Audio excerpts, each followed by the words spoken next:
Penerapan nilai-nilai inklusif dapat diterapkan dalam berbagai bidang.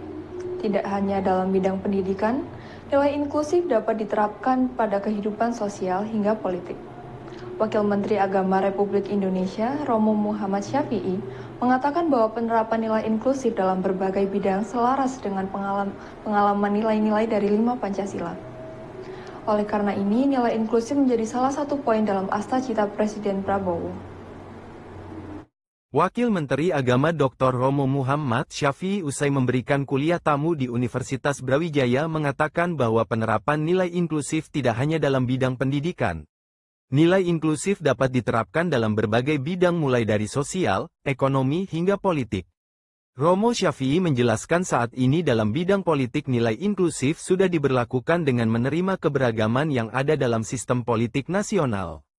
Pengalaman Pilpres hingga Pilkada serentak juga memperlihatkan inklusif dalam bidang politik. Misalnya di bidang politik ya, kan inklusivisme itu mengisyaratkan kita nggak ngeblok, tapi mendasar pada hak asasi manusia.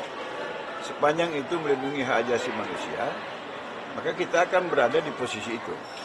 Kemudian kita setuju dengan demokrasi.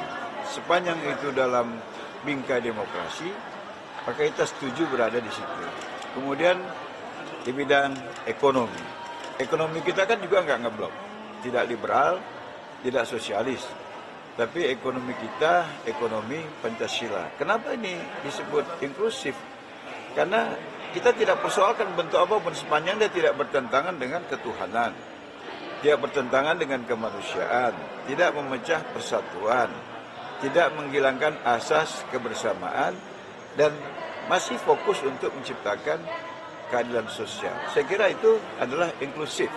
Jadi kita tidak menentukan bagaimana bentuknya, bentuk formatnya, tapi kita meletakkan dasar-dasarnya. Namun Romo Syafi'i juga memberikan batasan agar penerapan nilai inklusif tidak bertentangan dengan nilai Pancasila sehingga koridor nilai Pancasila menjadi naungan dalam implementasi nilai inklusif di masyarakat.